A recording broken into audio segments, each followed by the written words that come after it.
En el nombre del Padre, del Hijo y del Espíritu Santo. Amén. Queridos hermanos, voy a resumirles los números 68.1 a 68.8 del libro Para Salvarte, del Padre Jorge Loring. Comenzamos así a tratar el sexto mandamiento de la ley de Dios, al que le dedicaremos 6 videoclips. Este número 68 se titula El sexto mandamiento de la ley de Dios: no cometerás actos impuros. La Iglesia enseña que la lujuria es ese deseo desordenado del placer sexual. Y es justamente el sexto mandamiento de la ley de Dios el que protege el amor humano y señala el camino recto para que el individuo pueda cooperar en la obra de la creación, utilizando esa capacidad de engendrar que ha recibido de nuestro Padre Dios. Simplificando un poco, podríamos decir que hay dos actitudes erróneas respecto del sexo. Por un lado, esa actitud hedonista, que busca en la capacidad sexual un mero egoísmo para la propia satisfacción individual y nada más. Y una actitud que podemos llamar, en un término bastante hispano, pacata. Pacata o pacato es aquel que ve en todo lo sexual como algo feo, como algo malo. Y la sexualidad ha sido hecha por Dios. La sexualidad es algo bueno intrínsecamente, pero lo que tenemos que hacer es utilizarlo según el designio, según el querer de Dios. El sexto mandamiento nos pide que seamos puros y castos en palabras y obras y tratemos con respeto todo aquello que se refiere a la sexualidad. Pasamos al número 68.2. Padre Jorge nos dice que las conversaciones y chistes verdes, o sea, esos chistes deshonestos, inmorales o obscenos, son pecado si se dicen con mala intención, intención impura, si encierran un consentimiento malo y también si causan escándalo o daño a terceros, al prójimo. Las conversaciones obscenas fácilmente son pecados si se realizan entre jóvenes. Los jóvenes son especialmente impulsivos en este sentido y especialmente sensibles. Por eso es conveniente que los jóvenes, y no tan jóvenes todos, aprendan a saber retirarse, aprendan a saber marcar una posición, aprendan a saber tener personalidad y criterio cuando a veces en ciertos ambientes comienzan ciertas conversaciones de este tipo, ¿no? Que nadie piense que uno está aprobando esas conversaciones. Por eso cuando surgen es bueno hablar con otro, tratar de cambiar de tema, medio en chiste, medio en serio, pero decir que un buen cristiano, o por lo menos manifestarlo con la propia actitud. Después quizás será muy conveniente hablar personalmente con cada uno y decirle: no podemos hablar de estas cosas que son serias, que son importantes, y podemos estar ofendiendo a Dios. Bien, respecto de los grabados inmorales, de las novelas indecentes, sabemos que quien lee pornografía comete un pecado, o sea, muy difícilmente dejará de ser pecado. Evidentemente, si se hace para despertar la propia sensualidad, la propia sexualidad, sin duda es un pecado, y habitualmente es un pecado grave. Respecto de las novelas, de las revistas, en fin, que son buenas en general, pero que pueden tener algunos contenidos o partes no muy convenientes, es bueno ser delicado, ¿no? Y pasar esas páginas con esos contenidos que pueden despertar la pasión. Es bueno interrumpir si a uno le afecta o le hace un poco de daño. Y después también un consejo muy sano es que, habiendo tantos buenos libros para leer y teniendo tan poco tiempo, es muy conveniente elegir la bibliografía, elegir en qué uno aprovecha su tiempo. Luego el Padre Jorge habla del tema de la vista, de las miradas. la mirada, la vista, hay que cuidarlo. Muchas veces los ojos se nos van sin querer. Y es bueno que distingamos lo que es ver, así en general, de ponerse a mirar, o sea, de mirar detenida y voluntariamente cosas deshonestas. Sabemos que existe una obligación de evitar todo peligro de excitación carnal. Por eso la vista hay que cuidarla. Por eso hay que saber tener vista gorda, igual que oídos sordos para aquellas cuestiones inmorales. Pasando al número 68.3, el padre Jorge pregunta: ¿es pecado besarse? ¿Es pecado abrazarse? Bueno, la respuesta es depende, evidente, porque el beso, el abrazo puede ser manifestación de un amor sano, limpio, pero también puede ser manifestación de lujuria, de pasión, de desahogo. Por eso los interesados tienen que distinguir y tienen que saber que no pueden buscar la satisfacción sexual en un ámbito fuera del matrimonio. Es la intención y es la pasión lo que marcan la diferencia.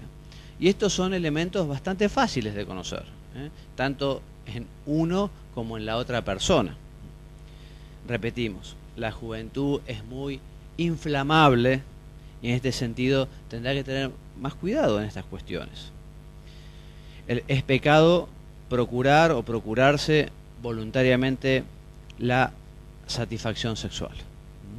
Y en esto de los besos, también el padre Jorge recoge un texto de la policía norteamericana en el cual dice en un informe, habla de la facilidad con la que la práctica de un beso pasional puede llegar a convertirse en una unión genital. Pasando al número 68.4, vamos a recordar algunos consejos prácticos para tratar de superar las tentaciones que tenemos todos. Después del pecado original, nuestra inclinación hacia el pecado nos lleva a que haya tentaciones. Pero la tentación en sí misma no es ni buena ni mala. Más, si tuviéramos que calificarla, podríamos decir que es buena porque nos da la posibilidad de decirle que sí a Dios y que no al pecado o al egoísmo. Primera idea, sabemos que siempre contamos con la ayuda de Dios, que nunca las tentaciones son superiores a nuestras fuerzas. San Pablo en su primera carta a los Corintios, en su capítulo 10, lo dice clarísimamente. También es bueno saber que solo con la voluntad se puede pecar. Tiene que haber consentimiento y hay que distinguir entre sentir y consentir. Mientras no haya consentimiento, mientras no haya voluntad, no hay pecado. Es muy bueno que en la tentación acudamos rápidamente a nuestra Madre del Cielo, a la Virgen María, para que nos auxilie, al Señor, a Jesús o a los santos, pedir ayuda, no estamos solos. Tener la valentía de huir, salir de las ocasiones, no dialogar con la tentación, salir de ese lugar, salir de ese ambiente, dejar de pensar, etcétera, etcétera, etcétera. El demonio es muy viejo y sabe cómo enredarnos en esta maraña para llevarnos a ofender a Dios. También nos dice el padre Jorge que si uno ha caído, bueno, digamos enseguida, perdona a Dios, un acto de contrición profundo, y tengamos esa intención de confesarnos cuanto antes para recuperar la gracia de Dios si es que la habíamos perdido. Además, será muy conveniente ofrecer al Señor una reparación con algún sacrificio, alguna mortificación, etc. Y por último, el sexto consejo que nos da el padre Jorge es que no vuelvas a pensar en la tentación. Ten tu tiempo ocupado, procura estar en presencia de Dios. Más adelante dice, y si uno tiene duda si hubo consentimiento o no, y bueno, en la confesión no complicarse, sino uno al sacerdote le dice, bueno, mire padre, yo no sé si realmente esto fue solo un sentir o he consentido también con mi inteligencia, con mi voluntad, ponerlo como se nos presenta a nuestra conciencia. También recomienda el padre Jorge de buscar la confesión de una manera preventiva, o sea, no solo cuando uno ha ofendido a Dios y quiere recuperar esa amistad, sino también sabemos la confesión nos da la gracia santificante, la gracia sacramental, la gracia especial en aquellas cosas de las que nos confesamos. Por eso buscar la confesión frecuente, buscar la comunión frecuente, porque recibiendo el cuerpo de Cristo también estamos más preparados para rechazar esas tentaciones que siempre vienen. Muy bien, y en el 68.5 el padre habla largamente, dedica unas cuantas páginas a hablar del cine y del peligro del cine y de lo conveniente es que uno esté atento a las películas que va a ir a ver. Lo mismo puede predicarse de la televisión y ahora del internet, ¿no? En este sentido, los padres tienen una importante responsabilidad respecto de sus hijos, ¿no? ¿Qué ven sus hijos por televisión? ¿Qué ven sus hijos en internet? Que poner un televisor en el cuarto de un adolescente es un muy flaco favor que puedan hacer los padres a los hijos, ¿no? O poner, no sé, quizá internet en un lugar demasiado solitario de la casa donde hay chicos y la curiosidad está en plena evolución, también es muy flaco favor. Mejor que el televisor, mejor que el internet esté en un lugar que la gente circule, que vaya, que venga, en fin. Y después siempre hablar con naturalidad, no hace falta, esto no es ningún tabú, hablar de estas cuestiones y explicárselo a los chicos que ellos conforme van creciendo van entendiendo. El número 68.6, el padre Jorge habla de la vocación del hombre, cambia un poco de tema, al celibato apostólico, esa entrega a Dios que se ofrece en cuerpo y alma. Nos habla de la alegría que tienen las personas, quienes los hemos hecho en el sacerdocio, las religiosas, los religiosos, dan ese testimonio de la alegría y la felicidad de la entrega. Sabemos que la mies sigue siendo mucha y los trabajadores son pocos, y el padre Jorge anima a que las personas sean realmente sinceras consigo mismas, sinceras con Dios, y que tengan esa apertura para escuchar la voz de Dios, si es que Dios llama. Qué importante en este periodo quizá vocacional o de discernimiento el recurso a la oración, a la comunicación con Dios, al diálogo con Dios, la ayuda en el acompañamiento espiritual o en la dirección espiritual para que nos guíen, para que nos muestren, etcétera, etcétera, etcétera. El número 68.7 comienza el padre Jorge a hablar de la preparación para el matrimonio, tema que hablaremos abundantemente, abundantemente. Evidentemente la preparación para el matrimonio comienza desde la niñez, en fin, un niñito que ha recibido una sana y una buena educación posiblemente esté mejor preparado para después tener una adolescencia pura y limpia y después un noviazgo como Dios manda.